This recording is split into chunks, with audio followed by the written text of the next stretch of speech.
Far to the northwest corner of India, in the heart of the great Himalaya mountains, lies a hidden valley, one of the most cherished and beautiful lands of the eastern world. It is the Vale of Kashmir, with its curious capital city, Srinagar. Kashmir was the beloved pleasure land of the famed Mughal emperors who until 300 years ago ruled one of the largest empires the East has ever known. It is to this ancient home of the emperors that we go to enjoy a peep into this wonderland of natural scenery and of happy people. Until a few years ago, none but serious travelers or explorers could make the 200-mile journey over the 15,000-foot barrier of surrounding mountains that separate Kashmir from the spreading plains of India. Over these passes where pack trains with so much difficulty and peril traveled before, we may drive in comfort along a zigzag mountain road, a marvel of modern engineering built with the aid of Western road makers by the Maharaja, Prince Ruler of Kashmir. If you are one of the fortunate visitors, you will gladly pay the toll of $10 to speed so easily over these mountains to this most amazing and lovely city of the East, built over the waterways of the great Jhelum River, which for 3 miles forms its high street or Broadway. Srinagar, the capital of Kashmir, is old, very old. It boasts of written records dating back to the time of Christ. Many times in its history, Kashmir has been sacked and plundered, but still it lives on. The descendants of the emperors preserved their distinct nationality and, clinging to the soil of their beloved valley, are now happy under its present good and just ruler, the Maharaja Sir Hari Singh.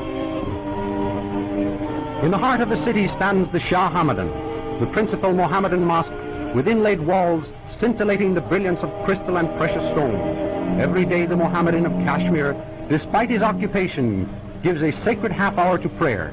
In the open streets, with the busy city life going on about him, he pauses to commune with his God.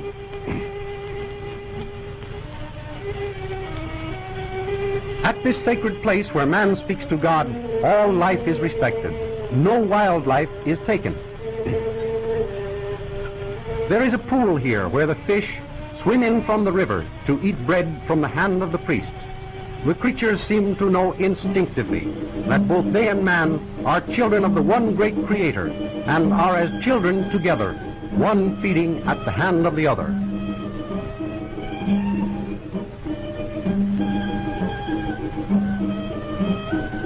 Just as Srinagar, built on the water, has been called the Venice of the East by the Western visitors who now journey each year to see it, so we might also call the countryside where we must travel by boat over lakes, rivers, and canals, the Holland of the East. How well has nature blessed Kashmir? Everything needed for life seems to have been placed close to hand. Just the casting of a net over the water brings a reward of several fish at every throw.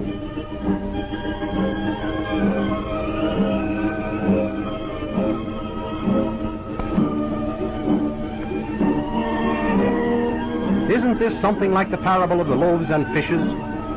Water is their principal means of transportation.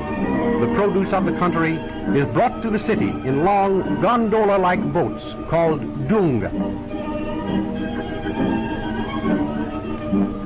Most families, in addition to their quaint homes along the shores, have houseboats where they spend many hours contented and happy.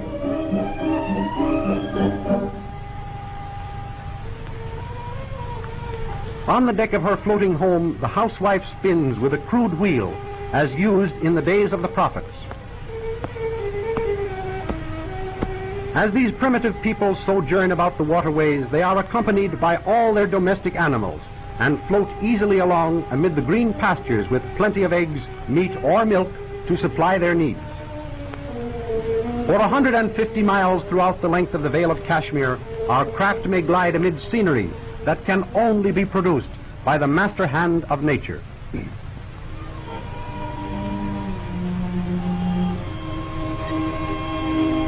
The people live in charming thatch-roofed cottages, clustered into villages beneath shading willow and poplar trees.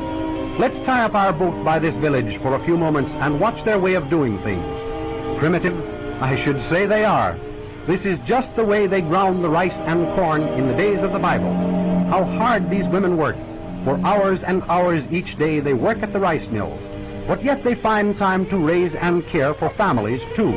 There are lots of children about, with bare feet and braided locks falling about their shoulders and over their long cloak-like gowns. Another striking thing is just this. After all, with these most primitive methods, they do reach a certain high efficiency. These two revolving stones grind out corn as fine as our finest white flour. I won't say that it's impossible to get a little stone grit in the biscuits this way, but that's just what the doctor advises. Eat roughage to aid digestion. They have everything they need. By irrigating the rich soil of the ancient lake bed as their forefathers did in biblical days, using these age-old water hoists, they raise many kinds of fruits, vegetables, and beautiful blossoms. The women are carrying the rice in from the fields. Good use is made of everything, and nothing is wasted. The rice stalks are woven into thick, soft matting to cover the tops and floors of the attractive little houses, and as waterproof roofing for the houseboats. Dinner is being served. Perhaps they will ask us to have some. What will it be? Bruised lamb and rice, boiling in those huge pots, pounds of it. Nature gives them abundance of everything, and luxuries too. Good tobacco grows in Kashmir, and everyone enjoys it. Isn't this grand old dame indeed greatly pleased with her pipe? She inhales the strong smoke, cooled by passing through water in the earthen bowl. Even baby likes it. They start him young in Kashmir. When you ventured to this distant land, you expected to leave the luxuries of life behind. You surely didn't think that you would find a nice hot radiator to sit by, did you?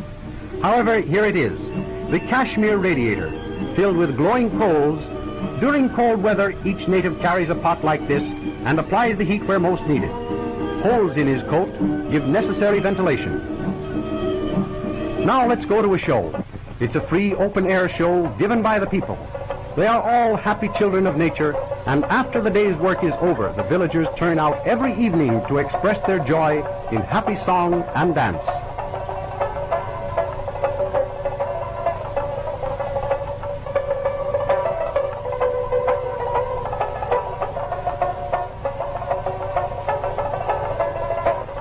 So the day passes, and the people work and play, but never at the end of day will they forget their God. It is a part of the daily life of every native to speak to his God in prayer and thank him for the blessings that nature has bestowed. Perhaps it is this devotion that through the ages has permitted him to retain his native soil against the aggressor, and from generation to generation dwell in prosperity and happiness in the beautiful Vale of Kashmir.